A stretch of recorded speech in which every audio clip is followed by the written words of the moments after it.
Welcome to the Late2Chess podcast. Dr. Pop Pop's here, Hey guys. and we have a guest, a superstar guest, the first guest ever on the Late2Chess podcast. He is Chess Dojo Sensei, Grandmaster. He says Chump Grandmaster. We disagree. Jesse Kraai, welcome to the podcast. Thank you very much. I think the kids are renaming me. I'm no longer Chump, or I'm no longer just Chump GM or Boomer GM. I'm now Unk GM. Unk. That's Yeah, Oh, Unk GM. I heard that on the very episode nice. where you were going through modern learning Oh yeah, techniques. yeah. I'm the Unk GM. Yeah.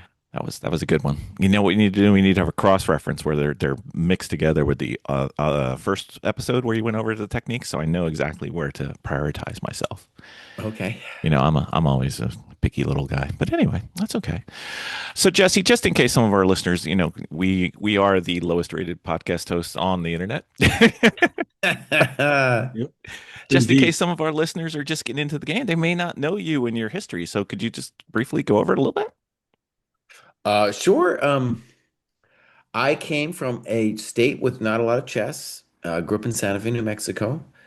Um, I guess you could say I loved chess as a kid, but then I was discouraged from doing it. I got then a free ride to go to college Wow. to do chess, and then I got kind of obsessed with academics, and I ended up doing a PhD in Germany, and I did all that stuff. Then I was playing in Germany. I was playing chess the whole time, and then I got the bug. I don't know, around late 20s. I was like, I gotta go for it. GM, Hmm. And then that was a quest that took me about 7 years. It was a really good quest. Um, it was hard. That was hard, and that was my quest to become a GM late in life, late to chess. Very rare to make GM late. And anyway, so that was my quest to make GM, and then pandemic times, Queen's Gambit generation times, we started the dojo, and I've been doing that now for several years. Were you and Kostya and David friends already? I knew Kostya pretty well, but me and David go way back, and we actually lived together in what was called the GM house in California Bay Area for many years. You let an IM in the GM house. I thought that was like crossing the streams and Ghostbusters. Good point. Good point. Yeah, they were looked down upon though. Oh, okay. Good, They good, were good. admitted, but they were looked down upon. Somebody had to clean up the house, right? Yeah. So part of the podcast we're trying to get to is, everybody really uh, belittles people who didn't start when they were like 2 or 4 or 8 or whatever, because they're like, oh, you'll never be good because you didn't start early enough. But my point that made me want to do this podcast was I don't have a time machine. I can't go back. I can't realize when I was playing chess when I was like 8 and I only had was my Parker Brothers board with the instructions on the back of the box. It never said anything about castling, and en passant was just who knows what that is. hmm I didn't realize there was depth to the game. I thought it was just another board game. It was like Othello and Monopoly and Scrabble and all the other board games. So I played them all, and I love board games, but I never knew there was depth to it. But I can't go back in time, and I can't make up for the time lost. But today is the better day to start. So what do you think about for people who are trying to get into the game and trying to start? Because if you tell them they can't be good unless they started when they're young, you're basically telling them don't start, and that's not going to grow the sport. Yeah. Um, I mean, I think it's not just chess, but there's all kinds of pursuits that we as old guys can take up, right? It could be a Yep. physical thing, it could be a mental thing, combination, something. And we all need something like that to kind of keep us moving. Right. It could be any variety of things that we could do to keep us moving in life. And chess is one of them. And just even in my lifetime, chess has become much more youth based, right? Mm, When yeah. I was a kid, you didn't see, like when I was playing, let's say as a teenager, because I also started chess late. I didn't start till I was 12. But I would be playing in these tournaments as a teenager, and I was generally the youngest. And there would be some older dudes there, you know. So, it wasn't like now when you go to a tournament. Yeah, It's full of all these little kids, you know. Yeah. hmm Um, but I think you guys are amazing. Um, you guys, I want to hear actually more about your stories too, because you guys are putting in some real hours. You know, we have the heat map at the dojo, and I can see who's doing what at a glance, you know, really cool. And so maybe let me turn it around a little bit. sure. And I want to hear maybe just a quick thing from both of you, like what the motivations personally are for you and what you're trying to get. Doctor. Oh, well, I started when I was a freshman in high school. I guess that's 15. And it was my English teacher who started a chess club that became a team. And Mrs. Strong, she was from England. I guess she learned chess when she was a child. Yeah. And we started from scratch. And next thing I know, by senior year, my friend and I would um, switch number one and two board, playing each other, Uh-huh.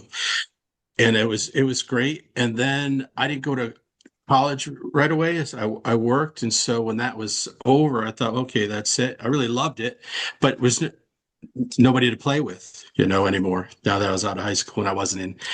And then when you know, life happened, but I always had it in the back of my mind. I missed it. And I'm 57, getting close to retirement. And my wife is also worried about me, doing something, Uh-huh. because a lot of my life has been pretty academic, Uh-huh. and so I said, there are two things I really love: fly fishing, Okay. and one of the reasons why we moved back to West Virginia, we spent 10 years in Chattanooga, was to come back because I'm from the Northeast, but this is really my home, West Virginia is. And so I said, I'm going to pick it back up. And I didn't really pay attention, to be quite honest, to the Queen's Gambit or anything like that. But Yeah. then we went through some difficult times with illness. My wife had cancer a couple times, and some issues with my kids. And so I just felt last year, I said, I really need to start doing this. I need something for myself. I'm always doing all these other things. So Right. I said, I love chess, and I got into it. I got, the bug, and did all the wrong things. Uh-huh. Bought too much stuff and all that. And then I found the dojo, which has put me on this great path. And Bill and I talk about this a lot, that we want to get like those old wrestling federation belts, Uh-huh. and just call it. We don't want to be grandmasters, but we like to be a DCP, decent chess player. That's right. Okay. And then I had just had one goal. We're small here in West Virginia. We played our senior state tournament. There was Right. 14 of us, 15. My goal, I would love to have the opportunity to try to win that thing someday before Uh-huh. I die. And so yeah, That's that's cool. that's Yeah. that's the story. So, and the best part of it is meeting Bill and other people in the dojo, and meeting you. So yeah, that's the Yeah. story. And who's the strongest player, the strongest senior in West Virginia right now? It's a fella named Anatoly. I Huh? can't remember his last name. He lives half in Virginia and half in West Virginia. He won, but he had his membership lapsed. So another player, and I can't think of his name, he's in his 50s, Uh-huh. is the one who's going to is it the Singfeld or Sein? I forget how to The say it. Irwin. It's called the Oh, Irwin. Yeah. sorry, the Irwin. He's the one Yeah. who gets to go because he's from West Virginia. He came in like third place. Okay. But this guy in second place wasn't a West Virginian either. He was from somewhere else. So But so yeah, what's the guy's rating? Who's going? Who's third place? he's 16 something, right? Oh, okay. Bill, Yeah, 16, 16, 7. 16 something. I'm looking it Yeah. up right now. And the guys who've been winning it, they're really getting older. They've been between 17 and 1900. And hmm the Anatoly fella, he's 19 something. 1862. Yeah, I just Right. pulled it up. 1862. Well, he Okay. lost. He lost. It's interesting. The guy that we went to had a Mountaineer Open a couple weeks ago, and the fellow who's going to the Irwin, who came in third, actually beat Anatoly this time Okay. in the Open. So yeah, Okay, cool. yeah. Yeah, So that's the deal. That's the story. So Oh, thank you for that. That was a good story time. Yeah. looks yeah, like there's like four people, 1800, one yeah. 19, and one 2000. for Yeah. West Virginia this year, at least. So, so I was born very young. That's for very young. So, like I said, we used to play board games. My family played board games. I'm overly competitive at everything. It really doesn't matter. So this was one of the board games we played, but I never knew. Like I'm older than both of you by a few years, but the I didn't know there was anything like deeper to chess. There was no chess books in my libraries that I knew of, or maybe I didn't think to look. And I could beat everybody who knew how to play in quotes, but nobody was like a tournament player or anything like that. There was nobody there. And then one time I was in grad school and I played a friend of mine the night that Tyson fought Spinks, Uh-huh. and he beat me in like it felt like two moves. It had to be like four or five, and then he did it again, like four or five, and then I was like, oh, I guess I can't play chess. And then I found out later that his father was a grandmaster, and I was like, oh, okay. But I never knew. So then I started playing. I think it was September of 2024. So I thought, hey, I'm, fairly smart dude. I can play this game. I don't need any help. So I started at like 400 on chess.com and I went up to like Uh-huh. 600 on chess.com and then I went down to like 300 something on chess.com. And I'm like, well, obviously I'm putting in time studying and I don't know what I'm doing and I don't know how to study. So I started looking for places to study and I Hmm. started bonding with your philosophy at the dojo. And I started looking like the thing that got me to say, hey, I should play chess was a Gotham chess video for Wired Okay. where it's like, why do you play chess or explain chess? And I was like, chess, I used to play that. Hey, I'm getting old. I don't want to be senile or get Alzheimer's. Let's Uh-huh. go do some workout. So then I found the dojo, started playing the dojo. My rating, more than doubled. Um, Besides the last 2 weeks. And between the dojo and a couple of YouTube places that I watch, but I've learned that I have to watch them with a notebook for it to actually matter. I still don't count that in my dojo work. That's separate. Uh-huh. And my beautiful bride always says, when I find a hobby that I like, I get all into it. And I'm kind of all in on chess, and I'm just looking to get to be whatever I can be. And I don't have a firm Okay. number. I have we've got a stupid series called the Most Excellent Adventure Road to 1500 or more with a question mark, and that's kind of we're doing that on the podcast. But I think I could be better than that, but I don't know, and I don't really care. I'm more the process guy, like an engineer by Uh-huh. background. So I'm more worried about what I do, how much of it I do, how well I do it, and the elo comes out in the end. I can't make my elo double. Like, I mean, I can hit the calculator button and boom, boom, boom, double. But that, the elo is kind of an output. I can't control the output. I can only control my inputs. So that's me in a nutshell. Okay. Cool. That was a good story. Yeah.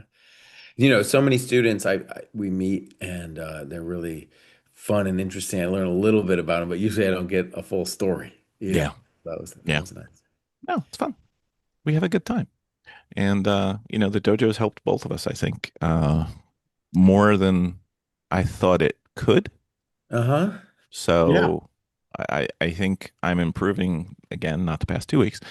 I'm improving faster than I thought I could. I'm farther than I thought I would be. And Hmm. I think I am better than my rating, but I have a couple holes. And one of them Yeah. and one of them you don't know. That's a surprise for later. Okay. But Okay. I think, the doctor, when we first started playing, I think I had him by a little bit. And then criticized his game a couple ways, and then he started becoming a little more aggressive and a little more of a coconut napper. Uh-huh. And now he's routinely just beating my head against the rock, and that just can't stand, Jassy. It's got to change, and I will make it change, but Okay. in friendly ways. So that's kind of where we're at. Oh, that's great. That's great. So when you were learning chess and getting good at chess, and then grandmaster implies mastering chess, which I don't think anybody ever masters chess, but the level of understanding. Was there somebody that you wanted to play like, or is there somebody that you played like, or modeled your game after, or were you more, I just want to make best move and crush my opponents? That only happened much later that I was like that I was playing over a person's games and I was like, "Oh, wait a second. Wait a second. I can model myself on this player." And so that was, much later in life on my quest to become a GM. I think it was one of the things that helped me become a GM. And so I modeled myself. I realized, it wasn't just that I saw this player, I wanted to model him, but I was like, oh, this person shares my chess values.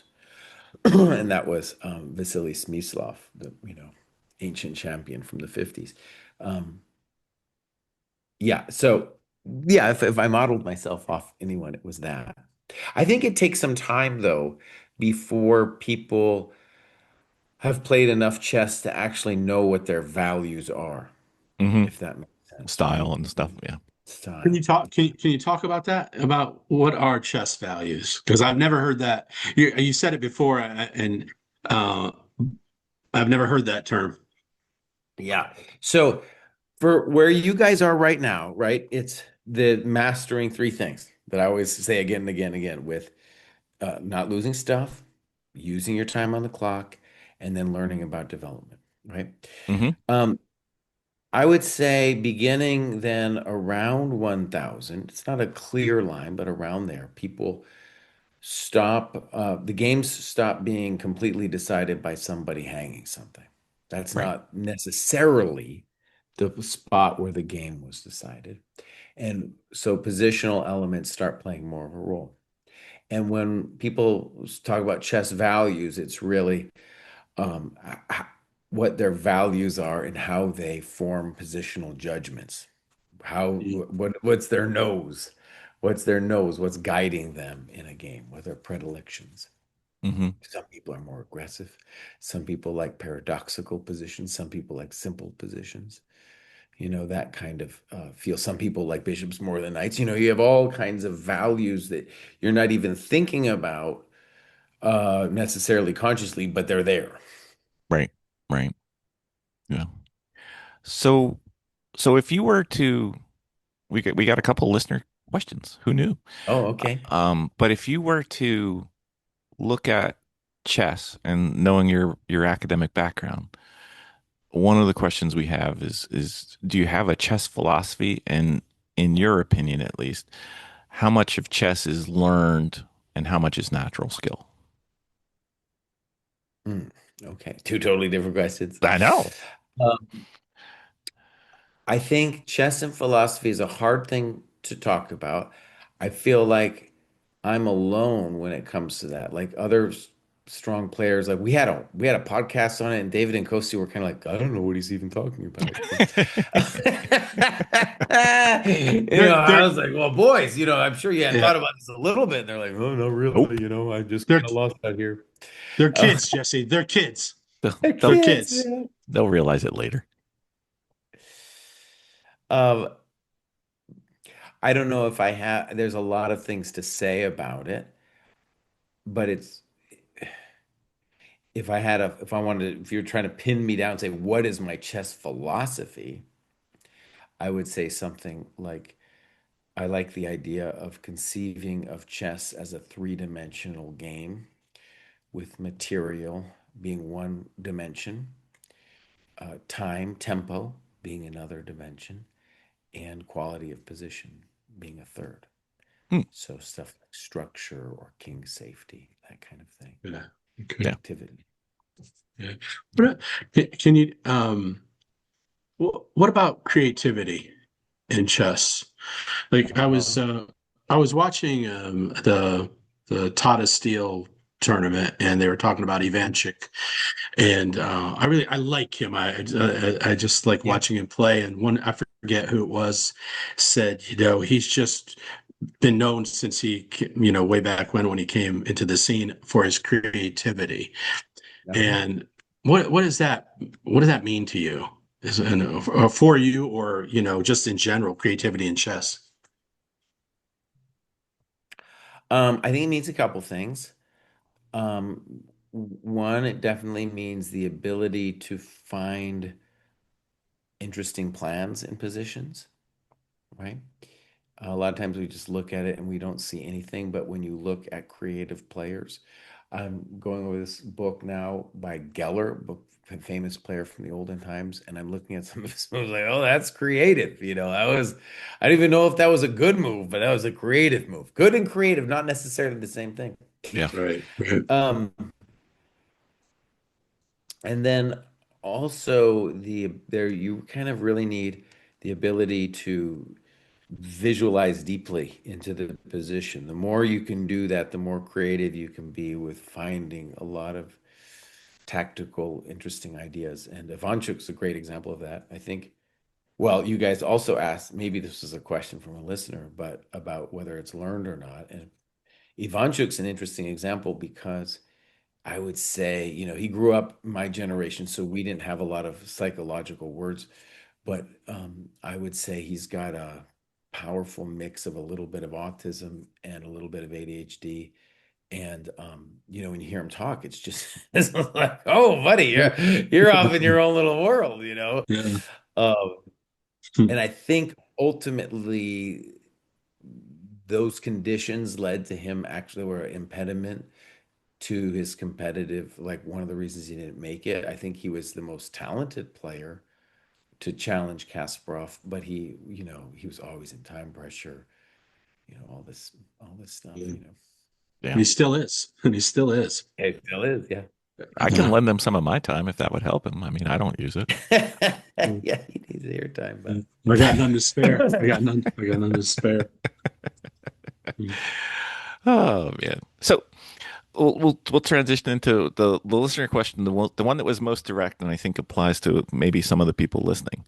If you were a total noob to chess, how is it uh, best to start playing? And we've already said join the dojo, so okay. that's it. That's a given. I mean, we have pimped the dojo on, I believe, every single episode. Yeah. So I would say, definitely begin by just playing. And now it's so cool with the internet that you can play anytime you want. mhm. Um, so that's I think just absolute beginning is obviously playing. It would be really great if you found some people to do it with, Yep. maybe it's a local club, just a friend or something. Amazing. Um, and then what you want to do is avoid the temptation, the siren call of like easy fixes, which you find everywhere. So, like, you're going to see all kinds of YouTube videos. Definitely don't do any openings. You know, you're going to see all kinds of stuff out there. And basically, it's going to, if you actually want to get better, it's going to take some hard work, probably away from the computer where you're sitting there looking at some positions deeply. It's a very joyful thing to do that, Yeah. but that would be, just a good place to start yourself in terms of orientation. Mhm. Yeah. So, um, if we were to describe the dojo, because you can do it much better than we do, and Uh-huh. probably have it down much more clearly than we do. When we try to describe the dojo to some friends or people we meet at the chess tournaments, Mm. we need shirts or something, or cards to hand out. But uh, when we do that, how would you describe the dojo? Because I usually start with your pillars. Yeah. Yeah. I would Um, say it's same thing. Yeah. okay. But Hmm. if somebody said, Jesse, you meet them at a party one night, and they realize you play chess, but they don't know the extent of which you play chess, and you said you're Yeah. involved with the dojo. What would you tell them? And like pretend you want to keep talking to them, because I have answers for that question where I don't want to keep talking to the people. Like, what do you do for a living? Oh, Yeah. I'm an engineer. Boop, and conversation over. They don't Yeah. even know I don't like trains, but whatever, it's fine. So Uh, um, yeah, I think it's funny at parties with non-chess players, I do a dumb thing, honestly. I just kind of shut them off, and then that's just not cool for any kind of conversation. You yeah, know? So yeah. I need to have some kind of spiel. Uh, um, But yeah, if someone asked me, I would talk about, what we're trying to do. And if they're a non-chess player, I really like the idea that what we did at the dojo with the three pillars could essentially be replicated for anything. So, for example, whatever they're interested in, it's a fun thought experiment to be like, well, how could I structure this so that like map the dojo onto whatever it is they're doing, Hmm. you know? I actually there was a guy who was in our live classes, and his wife uh, worked for this medical company. And these people had to have all kinds of qualifications, all kinds of hours done, and yada, yada. And he was like, "You need to talk to Jesse." And so that was, of course, the furthest thing from my mind, some kind of medical process. But, Hmm. I don't know. But then, yeah, she called me with her assistant, and we had a sit down. And yeah, I was like, we could totally map the dojo onto what you're doing. I don't know anything about, medical Yeah. stuff or anything, but Right. basically anything with self-improvement with some tweaks, you can use the dojo as a template for learning anything. So, in case our listeners didn't hear what the pillars were, maybe we should cover that again because I always assume they'd listen to every episode because why wouldn't they? I mean, really. But I'll do it. okay. So, pillar number one, probably the most important, is that you need to analyze your games. And in other sports, like you play football or whatever, yeah, you gotta look at the tape. Doesn't matter. You got to look at what you did. And then number two is the principle of plus minus equal, that you have to have something to follow, somebody to follow. Also, when I say something, like the program itself is in a lot of ways like a plus, right? Something Hmm. you can trust. You don't necessarily argue with it. Then equal is your cohort. You can argue with those people. You can have creative arguments about what's going on in a position, how to evaluate all that stuff. And then really important, a minus, where a lot of people don't understand this at first, but if you have to explain in your own words what's going on in a position, or if you're doing something else that's not chess and you have to explain it, it can be a task. You might think you understand it, but until you can put it in your own words, you kind of don't. Right. So that's the minus. And the third principle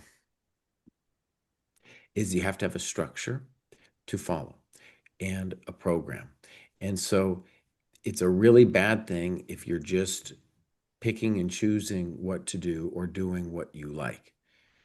So, for example, if you're just doing what you like, maybe you like doing tactics and you'll just do that, Right. right? Or you just like playing 10-minute games on chess.com. So you'll just be obsessed with that.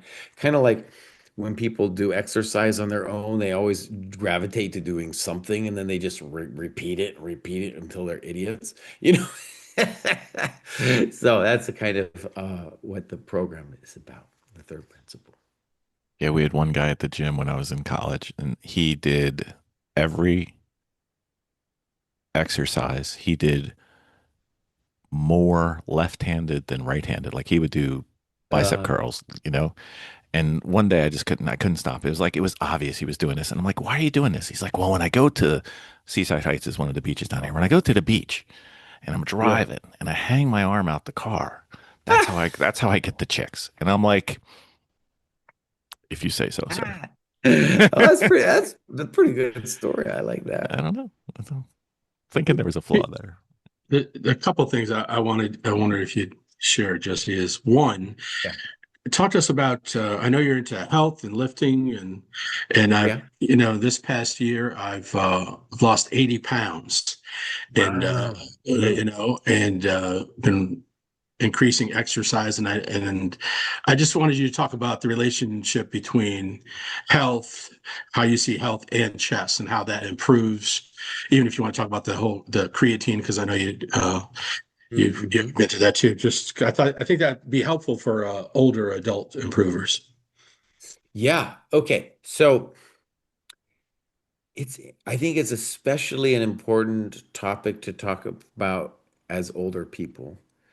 And maybe the way to introduce the topic is, let's say you go to a tournament with uh, whole age range. Right. Uh, Phil's showing off his screen here. That's right. You go through a whole age range, and what's funny about younger people is bad habits and lack of exercise don't necessarily make themselves immediately apparent. But then you go to a senior event and you see it. You see all kinds of people with a variety of disabilities. Now, anybody over 50 has some kind of disability, right? Like I got all kinds of weird injuries and whatever. That's just part of being over 50. Those are the street miles that we're carrying around. Right. Lessons But learned in the past. lessons learned. But you still see it so much. And it's definitely clear. For example, I'm going to play again at the US Senior Closed. And this is a really powerful event where all the legends come out to play. And because they are so unfit, I have a chance of competing with them. And I Mm. know that I'm not as talented as these people. I've known these people forever. These people are true geniuses. I'm just some guy who worked hard and kept himself fit. That you can see it, and it's a mental thing. And especially when you get like 2 or 3 hours into a game, they're gonna start fading. Yeah. Um, Now the other maybe nuance to this that I think I'm fascinated by, and I don't have the answer to completely, but let's say definitely you could separate fitness in all kinds of categories, but let's for the moment, for simplicity, separate into heart health, which would be like your VO2 max, that could be your measure, and then strength. And there's a variety of benchmarks for strength, right? If you just think about basic, let's say, powerlifting Hmm. movements of bench press and squat, deadlift, pull up. Um, Two different things. And I think for if you're under 50, maybe it doesn't matter too much to differentiate those things. But as you're getting older, they are two different things. I think because one thing is your metabolism, your metabolic rate, or whatever you want to call it, that's just going down. I got this little heart, little watch on, and I've noticed for years that my maximum heart rate is just going down. There's nothing. It doesn't matter how much exercise or outfit I am; it's just going down. And so the amount of activity I can do, it just becomes less and less. And if I treat myself badly, then it's going to just escalate completely. That's the hard thing about being over 50. Like your mistakes, you get punished way more for your mistakes than the Yeah. fitness situation. And Recovery is measured in weeks and months, right? that's right. Yeah. Now, here's the interesting thing about strength. Strength, in contrast, I don't think falls off nearly as sharply as the VO2 max, the heart stuff. And the other thing that I don't know the answer to, but I think is really fascinating. So I do the graduate show every Wednesday, and there we have a club there. We have all these clubs on the dojo, right? And this one's called somebody created it. It's called Lifting Heavy Things. It's only got like 50 some members. But I promise you, of all, like I usually, when somebody graduates, I often go and look at what clubs that they're in. Oftentimes, just because the clubs they're in will tell me something about the person. But this club is so overrepresented in terms of who's graduating, right? Hmm. There's so many clubs, but that club, I'm like, oh, and here's another one from Lifting Heavy Things. And so, anyways, with lifting heavy, I don't know what quite the answer is, but there's some kind of relationship to the strength you build up in your bones. It's related to your mental health, also definitely your confidence, your posture, all kinds of things like that. Anyways, I want to leave that a little bit as a question mark, but I just feel like that is very important for us older people, and not just dudes, for women as well. Sure. Yeah, Sure. you mentioned that. I was surprised that it probably is at a faster, well, not faster. I don't know if that's proper.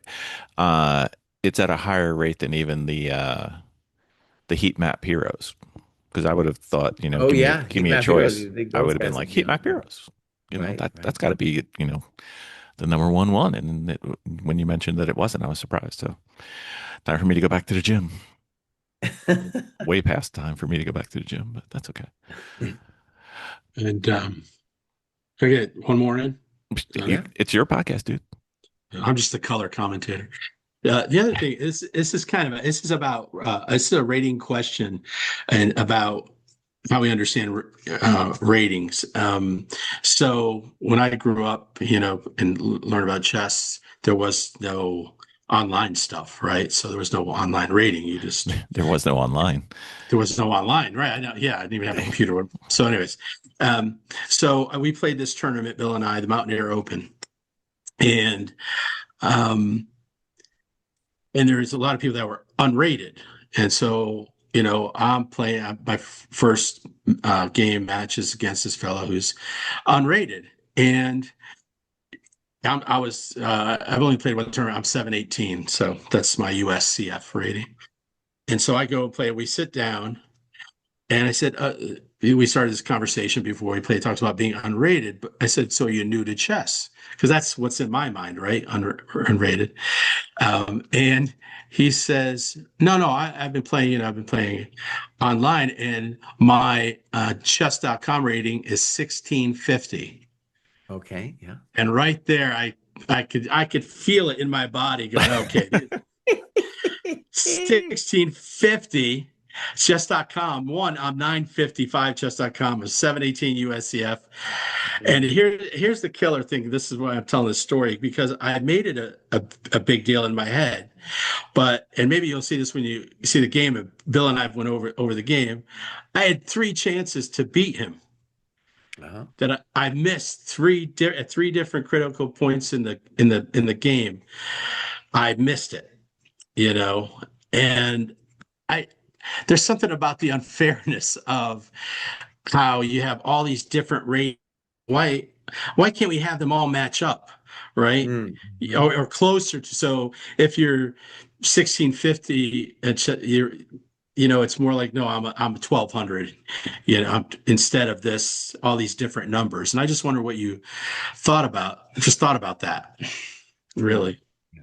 Especially psychologically, when you have unrated, and like, oh, this is a new, because then I did play someone at the end who was, he's unrated, but I know he's a new player. He's an older adult improver, but I know, and so I knew it. So I wasn't worried about it, and I focused and did all right. So anyways, I just want to know what your thoughts on that were. Well, If you first, had very any. interesting times that you could get somebody who was that good who had never played in a tournament. And that's, something that's going on now is you have a bunch of people in this generation, last 4 or 5 years, who are, have gotten to a good level. And so, that you never know what you're going to get, Right. It's a He got two funny. of them back to back for 1650 unrated. Yeah, I'm just like, are you kidding me? Yeah. But you had a chance to beat him. And Dr. Pop, I want to say your chess is really coming along. I'm certain that you will gain several hundred points soon. So yeah, you are strong, bud. So this guy, imagine from his perspective, Well, if he had gotten knocked out by you, then his first rating would have been pretty low. he was pissed too, because afterwards we're talking. He's a young man, and I just said, that was a really good game, and he was mad. He just goes, it was funny because he was nice all until the afterwards. He goes, well, this should have ended a lot sooner. But he meant for him, right? For him, because Yeah. he basically blundered a knight and a bishop. So I'm just like, yeah, you're probably right. What do I know? So because I didn't know that I missed these until Bill pointed it out, and then I went over it a few more times, like, oh no. I was Yeah. luxuriating in his depression. It was great. Which just talking about being competitive. I don't mind losing, because I played another 1650 young man, and he trashed me. He was, and he was really good. But what I hate is almost winning. Yeah. That's what I don't mind losing, better player. Of course, you do your best. You're good, and they beat you, of course. But when you almost win, and then you didn't know you almost won, right? Or you had chances anyways. You had chances. That's killer for me. But anyways, okay. I just wanted to ask what you thought about why we can't have ratings that just are universal.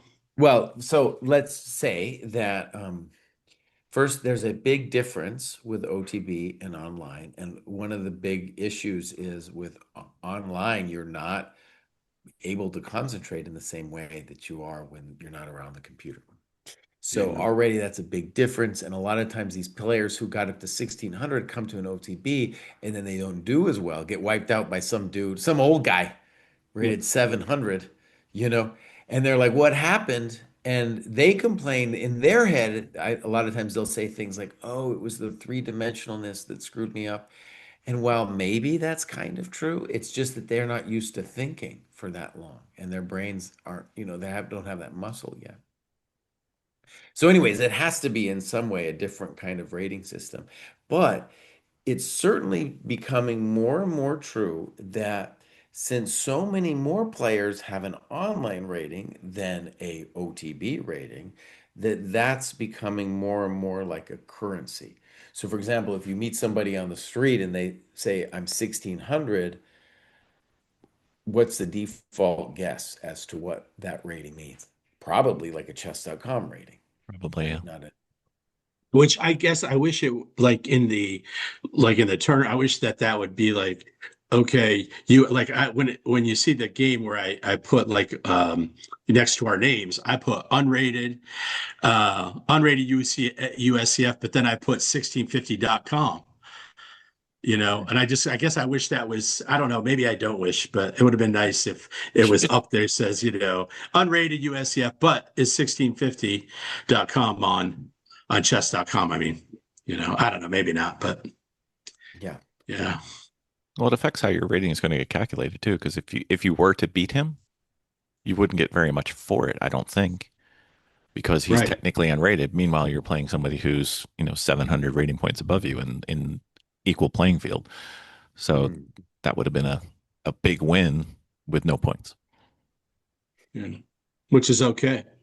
Yeah, I don't care. It's I okay. can't control All Elo. right. Elo does its Yeah. own thing. I know. All So right. whatever. There, that was my question. He's an anti-Elo kind of guy, Jesse. I just want you to know. It's Can I just, ask you guys, can I ask you yeah, guys a question? Sure. yeah. It's your podcast, Jesse. Come on in. Okay, let me ask you guys a question. So we've been doing these, well, by the way, actually, people are just listening. I want to say that these two guys, Bill and Dr. Pop, we were working together for a while before this whole new dojo thing started with the game and review and the lecture classes. And their group is more than just these two guys, but that group was so cool that I was like, oh, these people are working together so well. When we thought about plus minus equal, this was exactly what we were thinking about with the group. And so that was a lot of the inspiration for us to do it. And I had to sell the rest of the dojo on it, because we have so many projects in the dojo and, not that enough resources. So anyways, we got this thing done. I thought it worked great the first month. I was a little worried we'd have technical grief and stuff. Seems fine mostly. Okay, but here's my question. So we have these lecture classes, and obviously we need to make some kind of class for the under 1,000 group. Hmm. So, as an example, this last month we did the end games. I thought that was a pretty good class. We still have one more to go. But then in February, we're going to be doing, instead of three classes, we're going to do four classes. But here's the catch. Uh, I have some ideas for the under 1,000 class, but I wanted to run it by you guys of what you think would be a good class for the under 1,000 group. Do you want to go first, Doctor? No, you go ahead. I'm going to No. think about it for a second. He always makes the guy who thinks too fast. Just because I race cars, man. But persecution on this podcast, it's rampant. Well, the first two things that came to mind were development. Okay. Just sitting there showing the pluses and the minuses. Because if you just say, because we have an episode back somewhere, I called it the magic of development, because it's kind of like free chess power. Like it's almost a superpower Yeah. because it just multiplies itself. But Yeah. conversely, if you don't develop, you might not necessarily see the pain, but you feel the pain. Like, Uh-huh. it's just, it's like a magic that just happens when you do it, but when you don't realize that that's why you just got pummeled. And Doctor had a game recently where he didn't develop his bishop, and it just plagued him Mm. for the entire game. And he eventually, I think, he lost that game if I remember right. But Mhm. development is one of those somewhat ethereal concepts of chess. It's like, what do you mean develop? If I just, as long as I just move it off the back rank, is that develop? Or, does it need to be able to see a lot of squares? Or, and it takes a while, at least I think it did for me. I don't know about for Doctor. It takes a while for you to really understand and feel development. Okay. The other one that I think would be of use is um, augmenting the current course, which is calculation. I think this is a personal hang up that I have. This is the other weak spot in my game is not just can I calculate, right? It's, Mhm. I know how well I can calculate. I know you can calculate much better than either one of us can, Jesse.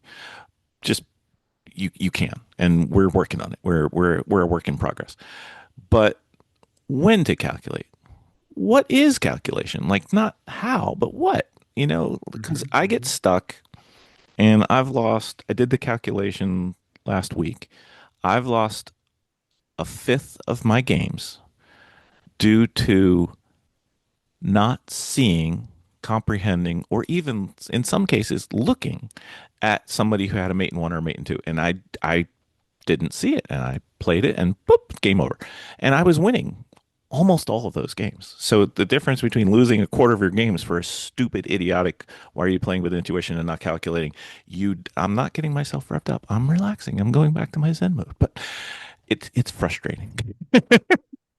So Yeah. those are kind of the under 1,000 pains that I personally feel. And I think I babbled long enough for a doctor to come up with Well, his. let me just do a little dogmatic aside here. So go steal this last month. This is I'll let you in on an inner dojo spat we just had. Sure, So Yep. sure. Coach had a class that was like calculation 1100 plus. Yep. Okay. Right. So I had an idea for the under 1000 I wanted to call getting a grip. So it'd be about board vision. Sure. And then he was like, buddy, no, call it calculation under 1000.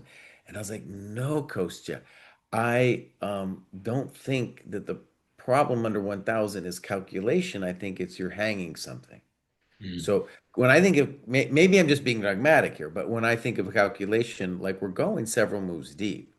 Yeah. Whereas really the skill that I want for the under 1000 crew is seeing what's right in front of you. So one Yeah. ply. One So or when two. you're Yeah. missing a mate, it's just like coming straight at you and you're not seeing it, boom, right there, You got Or into a it's like, discussion with check captures and threats, and it was similar to that in that a couple of the games I did the checks, captures, and threats because that's kind of my penance, as we put it.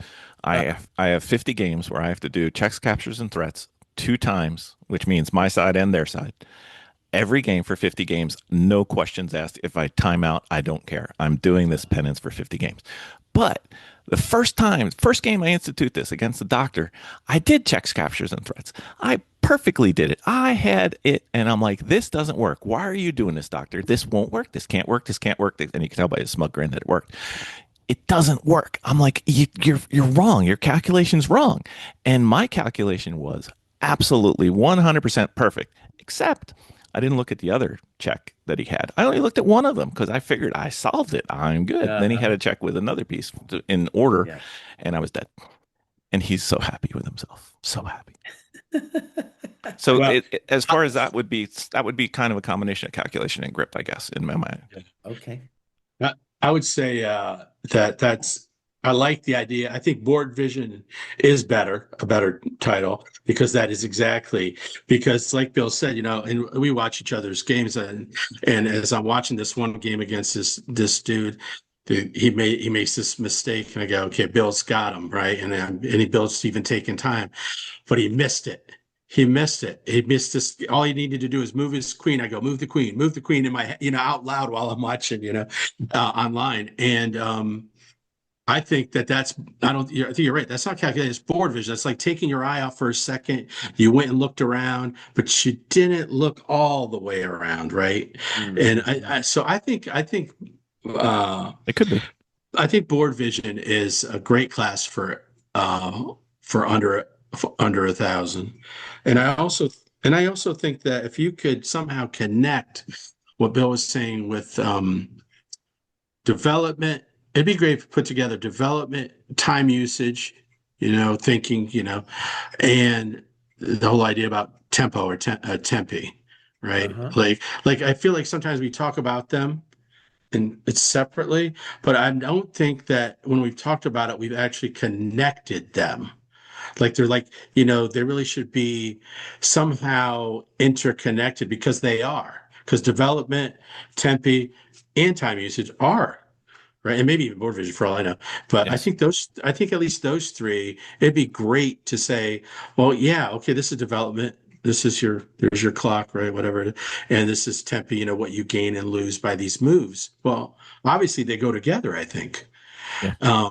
But it took me a while to put that together. I heard what you were saying about the different things and reading about it, but I didn't put them together well, actually, all this has to be worked together.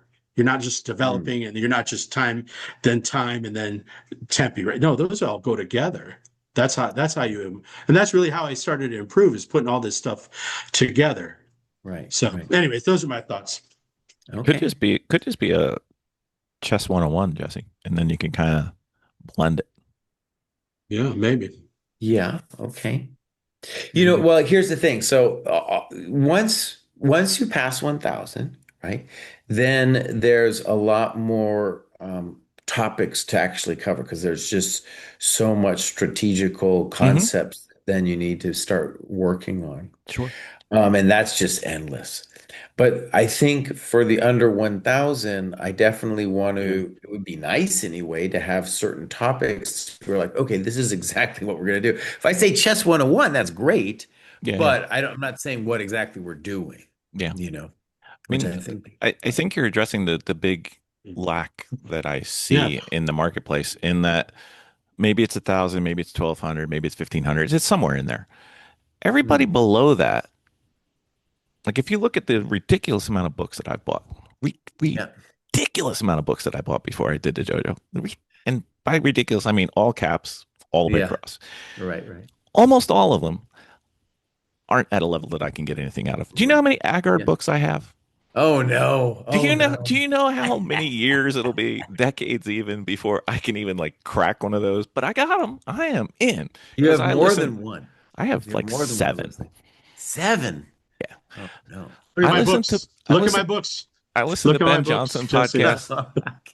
You know what my name for Ben Johnson's podcast is? The most expensive podcast in the world. Because every time he comes on, he's like, "Oh, Yeah. look at this book. How about this book? What book do you guys think is great?" And I'm like, "Yeah, Uh-huh. that's the one I need." So I stopped listening to it, not because I don't love it, just because I can't afford it. Because Amazon is Uh-huh. That's just right. going cha-ching every time I turn that thing on. Yeah. Yeah. It's either books or the dojo. We're Yeah, choosing the I'm doing dojo. the dojo. It's so much cheaper than my Amazon bill. But even of course, if instead chess 101, it could be something as simple as development time and board vision or something, Yeah, to Yeah. yeah, three Yeah. make people are good at threes, yeah. so something that you can do and that work, kind of thing. That people, oh, okay, yeah, uh, yeah, I do think that the interrelationship is when chess kind of clicked. yeah, Because I used to think of the things as like these little, I need this skill and this skill and this skill and this skill and this skill. But then when I realized you need them all, because if you have a hole, you just keep Mm-hmm. poking yourself in the eye. And that was one of the critical gains that I had. And not that I had them, it was just realizing that I needed them. And like Right. it's kind of like when you were talking before about going to the gym. People are really good at bench press, the big chest guys with the short arms. Amazingly enough, chest day never gets skipped. They always do chest day. Boom, I'm banging on the bench. But do they ever do legs? Or more specifically, how many people go to the gym and do calves or forearms? Go ahead, tell me. None. Almost none. Mhm. So, yeah, Okay. I don't know. Yeah. That's That's good. That's our uneducated, horrible chess opinion. Horrible chess Well, player where, opinion. It's a good but opinion. where, It's a horrible chess player. here's something that I want to say about the dojo that Uh-huh. might be helpful. And I'm not talking about us because we plug Right. it and plug you all the time. But I think it'd be great if you could somehow, along with, you have this great website, but it'd be great if you had some sort of testimonial Uh-huh. video of people who started with you at whatever level, it doesn't matter, Uh-huh. and how they improved and what they think about the classes, what they think about the senseis, what they think about the cohort. That's what's really gonna, you know, kind of get the word. It's always by people, no matter what you advertise. It's by word of mouth that does the best. So I think if you could get some at different levels, uh, dojo members, and then whether it's in a brochure or in a video, and then at different chess clubs, all sorts of things, to get the word out. Because sometimes I'll talk about the dojo and I get this really like, what are you talking Oh, about? what do you What mean? are you talking about? And every once Yeah. in a while, there'll be somebody, oh, yeah, I'm on the dojo. I'm in the dojo too. Oh, but I think it would be, I talked it up with the unrated young the old fellow, the older guy, Yeah, Richard. Yeah. I he's coming. said, Rich, you need to think about this. I think it'll be good for you. He's eager and he's like us, older, and he's nearing retirement. And so I Yeah. said, it's a great way to grow your chest and meet people. But I just wanted to share that with you, that I think that if you could get some sort of regular people and some kind of professional promotion, it'd be good for the dojo. Oh yeah. And anybody, you guys included, you want to do a short little vid, talk about the dojo? Done. Well, Yeah, man, send it whatever. in. And yeah, we have we we need developer help is what we need, but we do have some good video editors that would turn that thing into something, a little gem, and we Yeah. can send that out. All Sure. right, you'll have it this week. All right, great. With the way the snow's coming down, you might have it tonight. Yeah, yeah. I got nothing else to do. So, Okay. do we have anything else for Yeah, we the? do. I got a couple more. I don't know how much time Jesse wanted to play because I mean, no, we're keeping him from shoveling snow, so it's going to be tough to keep him tied down. But how much Yeah. time do you have, Jesse? I should go soon just because the my I got family I Okay, got to deal with. Sure, sure. I got two questions. One's a listener, and All one's right. just been bothering me for the time, and I just want your opinion on it. One is the listener asks the role of gambits in early chess development. Hmm. I think actually, okay, we were talking about chess values before, and one of the things is a lot of young players, beginning players, are encouraged to play gambits. And the advantage of this is it's more tactical, it's more direct and attacking. And so if they're lacking in strategical understanding, that element of their play gets disguised for a while, or they gets masked, that deficiency. Hmm. Mm.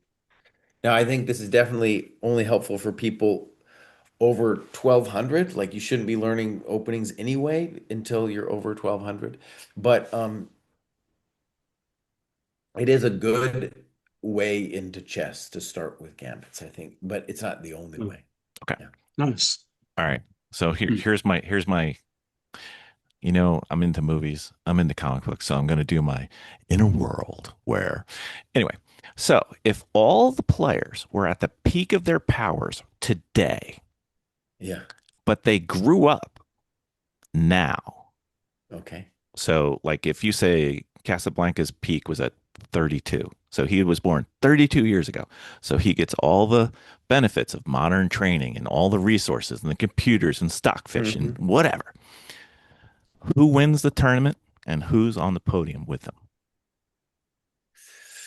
It's gonna be, first of all, it's gonna be either Fischer, Kasparov, or Carlsen. So Hard you still call. think even though they grew up with different technologies and different, you think those are still the three? Yeah, and if you wanted to really push it with environments like Fisher had the hardest time in terms of n- not having the same resources that the other two had. Mm, okay, Yeah. so those would So those would still maybe be the Fisher three. could go with there. Yeah. Uh-huh. Those would still be the three. All right, because I don't know enough about chess history to have any somewhat educated opinion. But somebody asked me, and I was like sitting there going, "Well, I'm kind of biased with my last name, so I'm thinking." There's so many players, though, people who were, for whatever reason, I've seen so many talented kids in my lifetime, and there's so many reasons why you don't make it. It's not just talent, right? There's all kinds of things going on. Right. So it could be somebody not even that played, Yeah. essentially. For example, yeah. Yeah. Well, that's kind of a bummer. We got to fix that. That's why you got to stop telling people you didn't start when you were young. You can't ever be good. Or stop beating people with Scholar's Mate in the beginning because all that does is make them leave the sport. Like me, I left the sport for almost 40 years since Tyson fought Spinks. Seriously. Some people don't even know who Tyson is. But anyway, Jesse, thank you. We love the dojo. We talk about the dojo all the time. People are probably Great. sick of it. Dojo Live is tremendous. It's helped us a bunch. I think it's helped us more than's reflected in how much it's helped us. And, working with the group and working with you, uh, it, it, it's more than I thought it would be. And I look forward to seeing the results of it in my elo because I really don't care what my elo is. It's going to be Well, what it and is. first of all, thank you. And I want to say for the people listening, one of the things that you guys have turned me on to is that I feel like the dojo helped facilitate the group. And you guys' group is amazing. And if you're just watching this, maybe you don't want to join the dojo or whatever, you just use these guys as a model. Be like, oh, I need Hmm. some kind of group where I'm watching them, I'm seeing them improve. Like Bill's watching Dr. Pop go up. He's like, I can't do it. I know I can be at least, the same trajectory as this guy, as an example. Yeah, he's So I think crushing. that's great to be part of a group. And you guys have shown me that. Awesome. Cool. And Cool. if we help the dojo in any way, we are only giving back a small fraction of what the dojo's helped us. So thank you and the entire dojo team, not just the three senseis. That's right. Thank you very much. All Appreciate right. it.